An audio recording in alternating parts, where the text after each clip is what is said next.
Eccomi qua per un altro tutorial molto gettonato. In tanti mi chiedono di approfondire l'argomento degli effetti. Cosa dire? Gli effetti in sé basta provarli, si girano due manopole, si ascolta il risultato e va bene così. Meno scontato invece è capire come sono organizzati. Effetti master, system, insertion, poi comprendere termini come mandata, ritorno, routing e magari poi non sarebbe male analizzare i parametri degli effetti più popolari. Allora diamo uno sguardo più da vicino. Anzi, prima voglio chiarire un concetto che sul manuale è spiegato in modo confuso. Ci sono effetti assegnati all'intera performance, altri che possiamo scegliere separatamente per ogni parte, e addirittura c'è un equalizzatore per ogni elemento, escluse le parti FM. Vediamo in dettaglio. Mi sono spostato qui di lato così faccio scorrere delle scritte sullo sfondo. Allora, gli effetti globali della performance si dividono in system, che ogni parte può sfruttare a piacimento, e master, che influenzano il suono finale della performance, senza il consenso delle parti. Oddio, detta così sembrano termini giuridici. Dove li trovo questi effetti? Dalla videata della performance, Edit, Effect, ed ecco qui. Dalla videata di Routing abbiamo una sintesi. Notiamo i due System Effects, che sono una cosiddetta variazione, a cui possiamo assegnare un effetto qualsiasi, e una sezione riverbero. Ognuno può essere accesa o spenta. Conviene settare i valori di ritorno abbastanza alti, questi due, perché comunque ogni parte può decidere quanta variazione e quanto riverbero usare attraverso le relative mandate. Apro una parte così vi faccio vedere. Eccole qua. Variazione e riverbero. Queste sono le mandate. Le mandate si possono regolare sia da qui, sia dal menu effetti. A e B. Eccole qua. Torniamo indietro. Effetti. Ok. Dopo i due system effect abbiamo i due master.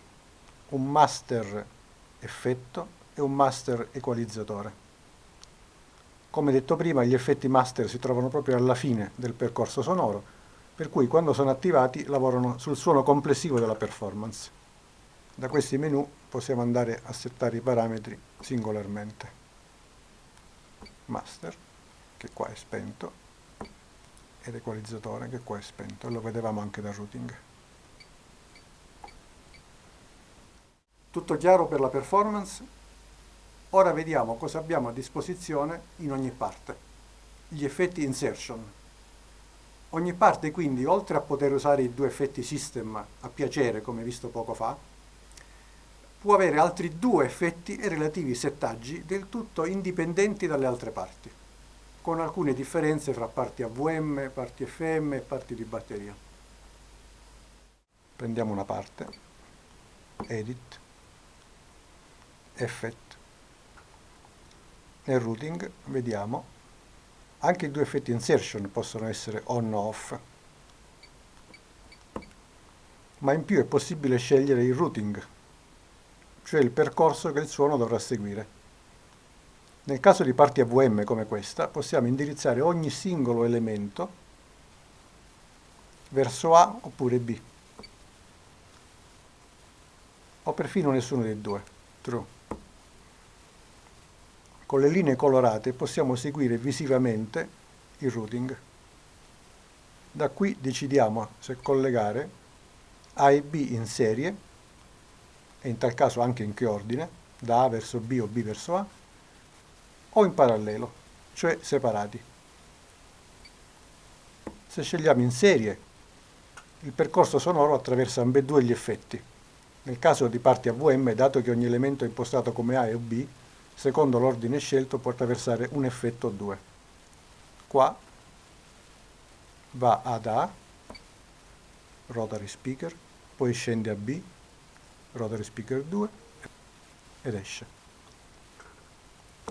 Negli elementi impostati come B va direttamente al 2 e poi va fuori. O nessuno dei due se impostato come true, va direttamente all'uscita.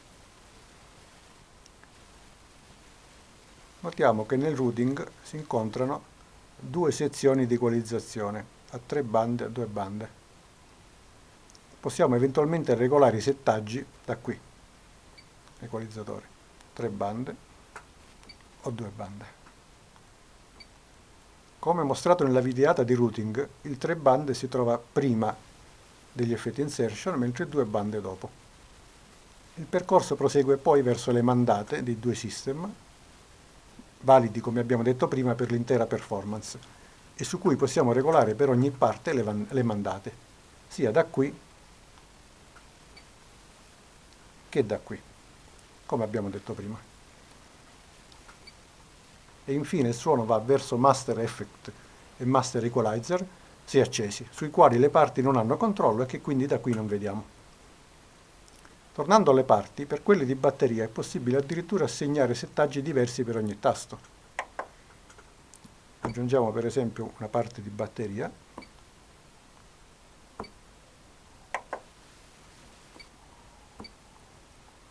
Effetti. Ecco qui. Ogni tasto corrisponde a uno strumento e può avere settaggi diversi. Per i tasti, cioè gli strumenti impostati come true, ognuno può avere valori personalizzati di mandate e ritorni dei due system effect. Per gli altri, impostati come A o B,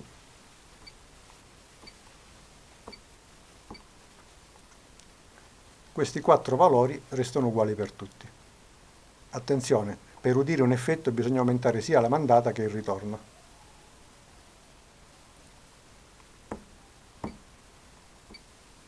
Come avevo accennato, nelle parti AVM per ogni elemento è disponibile un ulteriore equalizzatore, oppure per ogni tasto nel caso di parti di batteria.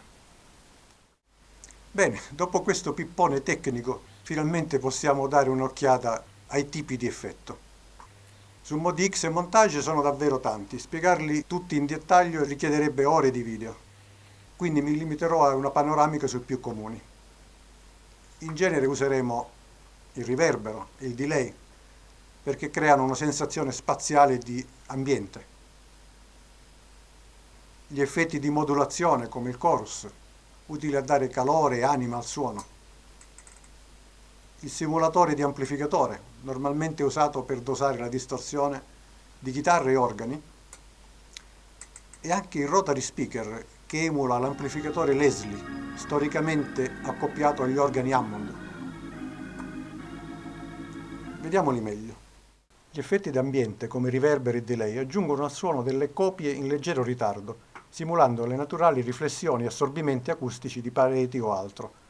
E infatti i parametri consentono di definire caratteristiche spaziali e comportamentali per ottenere un risultato convincente.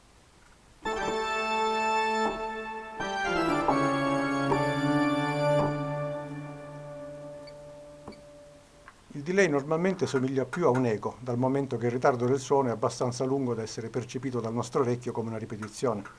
Il feedback reimmette l'uscita verso l'ingresso, consentendo di aumentare il numero di tali ripetizioni.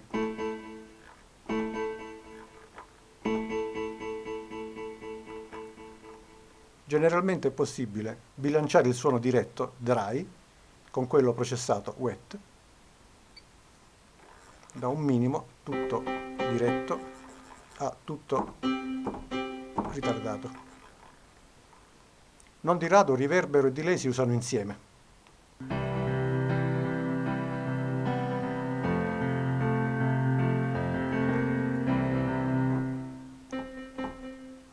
Il chorus, il flanger, il phaser, eccetera, sono effetti che aggiungono al suono delle modulazioni di ampiezza, di frequenza, di fase.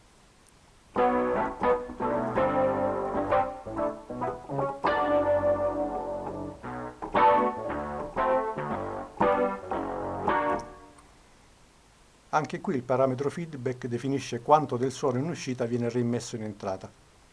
In questo caso creando delle risonanze.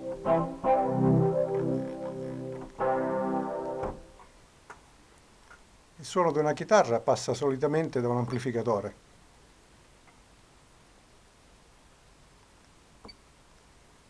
Qui ne abbiamo un bel po'.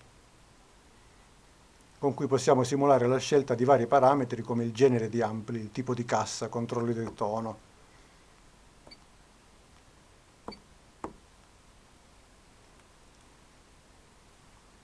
E ovviamente la saturazione del segnale di ingresso, che produce la tipica distorsione.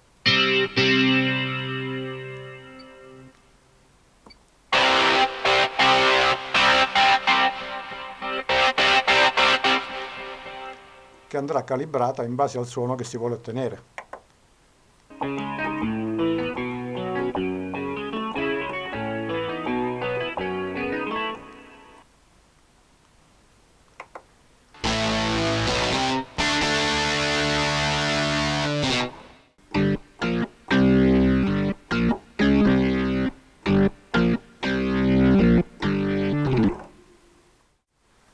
Per quanto riguarda il rotary speaker, ne abbiamo due tipi.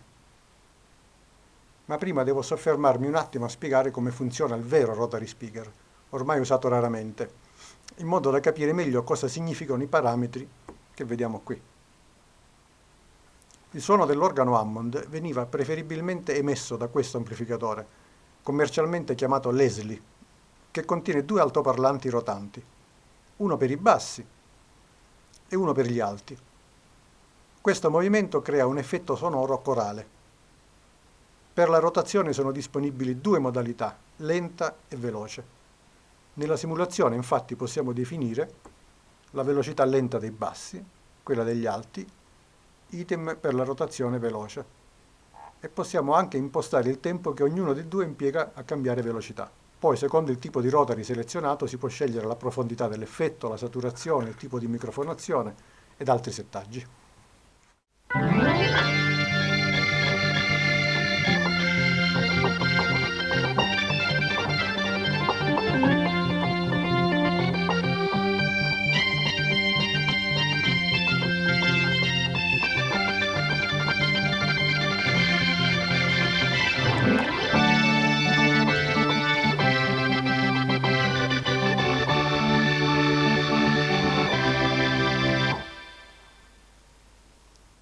Questi tipi di effetto sono secondo me quelli che userete più spesso, ma come ho detto qui ce ne sono proprio tanti, non posso citarli tutti, né tantomeno spiegarli.